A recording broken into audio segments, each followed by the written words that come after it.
So so we continue with the laws of the early morning, right? And we're in Siman 1 and C4, so page 8. Right. Okay, so it says, therefore, so we said that what we left off. So he has to be swift as a deer, brave and strong as a lion, right? To get up and do the will of HaShem. Okay.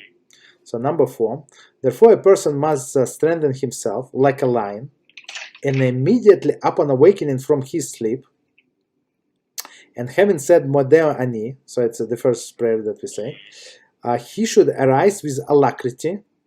Alacrity means like enthusiasm, right? Right. For the service of HaShem, may he be blessed and exalted. Before the evil inclination overcomes him, with arguments and excuses to convince him not to arise. So it's basically who is going to be first. Eitzer Tov, meaning the good inclination, or Eitzer Hara, the evil inclination. For example, the evil inclination will approach him by with cunning to convince him to remain in bed in the winter and say, like here, like this this snowstorm, right? When it's like a few days last week, right? We had snowstorm. So on that morning, we didn't have a minyan. Even though, I mean, it was not that bad, but many people they did not come. I mean, whatever many, we missed 3. That's what counted. So unfortunately, right? So it says it's winter and says, how can you rise so early in the morning? So when it's so cold and still the cold is still so great. So it's very cold and it's a lot of snow and maybe it is slippery. So I was walking on a road. The road, almost no cars. Of course, nobody shoveled, but you can walk on the road. There is always a thing. If you want to do it, you're going to do it, right? But Eitzer Hara, like whatever he said, he's not lying. We have to understand he's not lying. He gives all of the logical excuses. Well, that's what I felt him a lot on Sukkos, like because that was like right when I became religious. And I was staying at my grandma's, and like, you know, I spoke to Rabbi Ron, and he was like, you don't need to get a sukkah, but you should try to eat under one, like, because you can go out to eat. Yes, you know? yes. So I was sleeping, I was planning to stay at my grandma's, and I was like, it was like I could have gotten a sukkah, you know, but like my answer, I was saying, no, like, you don't need to, you know, like, you don't need to, it's not a big deal.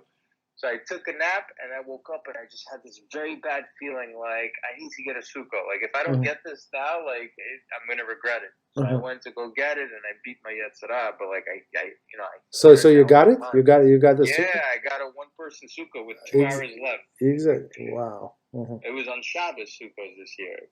So it was Friday and I took a nap at like 12 and I woke up at like 2:30 and I was like, I got to get a sukkah. So I ran out and they were all sold out. And I went online. Everything was like closed or closing. I found one that's closing in 15 minutes. I called them.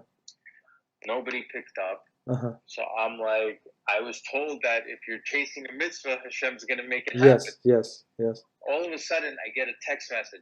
I don't know from who, some random number like, call me here or text me here. And I'm like, who is this?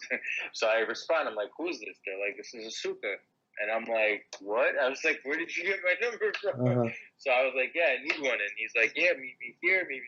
And I ended up getting one. And then I was stuck in traffic.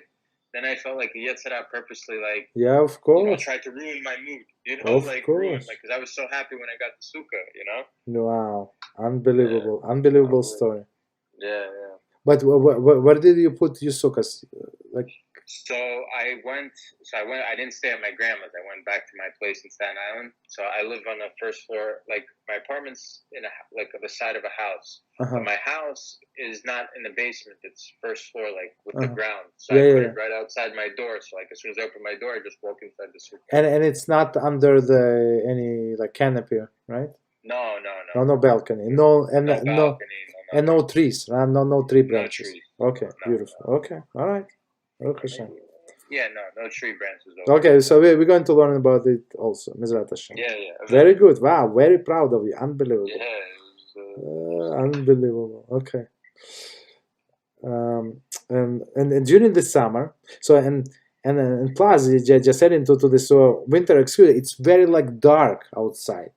Yeah, very dark. You don't want to do anything. Yeah. And during the summer, it will attempt to convince him by telling him, how can you arise from your bed when you have not yet had your full sleep? Right? 14. So commentary. During the summer months, when the sun rises early, a person may feel that he has not yet slept enough at the time of by the time the morning arrives. Right. So of course in the winter people usually go sleep earlier, or with other similar arguments. For the Yetzer Hara, even inclination, knows very well how to ensnare people and ensnare people in traps from which they cannot break free. So basically, if you try to lay in bed for extra whatever minutes, he's going to find excuse why not. Guaranteed. So as soon as you said Madleani, get up, right? Run. Yeah. Therefore, a conscious Jew who fears and trembles to obey the words of HaShem must overpower his evil inclination and do not listen to it. So I'm doing it no matter what. No, I'm doing it. No, I'm going. I have to be there first. In the synagogue, I got to be first. Maybe second, after the guy who opens the show. And even if arising in the morning would actually be difficult due to the sluggishness or the laziness, he should set as his objective the fulfillment of the will of the King of the Kings, the Holy One, blessed be He. Right? So very interesting. So commentary say, rather than deceptive tactics of the Lashon Hara. So he knows himself. But he said, that's what HaShem wants. That's what I'm going to do. That's it. No excuses. Okay, so basically, like I always have this example from Rabbi Mizrachi. So he said, if you would meet a very important official or you have a job interview, so everybody jumps. Everybody jumps. Like one person, I was talking with one person last week, and he said, no, Lev, you don't understand. I'm so not organized, and I miss this, and I am not so sloppy. And I told him, I know in you, it is true, unless you go to the job interview. So you would arrive 45 minutes early, and you would have your briefcase, and in that you would have a separate, like extra short, and make extra tie, and you're not going to forget, and you're going to shower 7 times and put perfume, put whatever you need to put. The other hand, right? You're not going to forget. Why?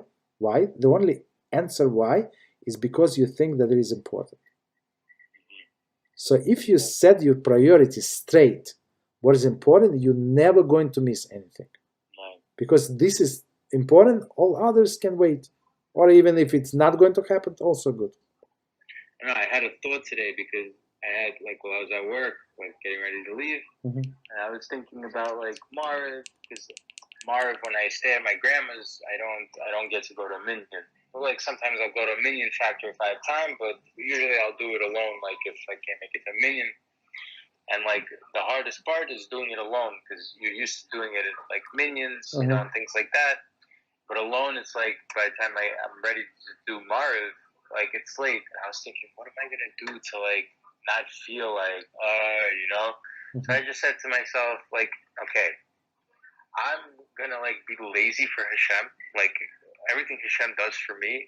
You just think about it in a way okay, he allowed me to wake up. He gave me food. He did this. I can't say a prayer for him. I can't say the one offering prayer that he wants, you know? Yes. And that's the way I kind of, when I left work, I was, feeling good that I was questioning that, how can I feel lazy? What's wrong with me? Everything Hashem does for me, I'm going to feel lazy. And now I was all right, good. I'm excited to do Arvit, alone or not. I'm going to do it, and I'm going to do it with, alacrity, or do my best. Yes. So, yes. That's great. That's amazing attitude. Yeah. That's amazing. So because it's like everything he does for us. How can I not just do this little thing, like a prayer? Like, what, it's gonna take 15 minutes, 20 minutes, big deal. So, and plus, if you want, there is a great website. I'm not sure if you know, godaven.com. I use it for to look at. But see, my grandma. I remember when I told you last week that I got embarrassed at one shul. Yes. Somebody said something to me like about what was it? Can you tell me, or you know? Yeah, he's like, okay, so there was maybe like this shul could fit like, I don't know, 200 people. Like it was huge. Yeah. And I think there might have been like 15 people. Everybody's like 20 feet away from each other. And, I see some people didn't wear masks. The people who were in the front wore masks. I was all the way in the back. So I was like, I see some people that didn't wear masks, so I didn't put mine on. So, first of all, they were doing the Torah readings, which was weird because it was a Wednesday. And I was like, what's going on? And I felt like maybe they were selling aliyahs at that point. No.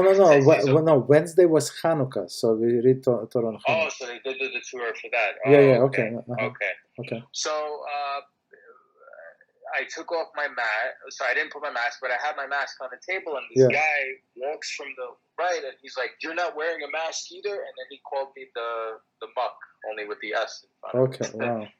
And I looked around. I'm like, I didn't even say anything, but like, even if I could, before I could say like my mask is on the table, I didn't say anything. He just walked away and called me that word. And I just looked around. I was like, "Ooh, wow." Just thinking. So, and I found that shul through Godaven, and I don't know. Like, I'm looking for a good shul whenever I sleep here to go in the mornings. For chakras, because I'm all the way on Brighton. And there's not a lot of shuls here that do chakras. They'll do like mincha. Chakras is like, not on there.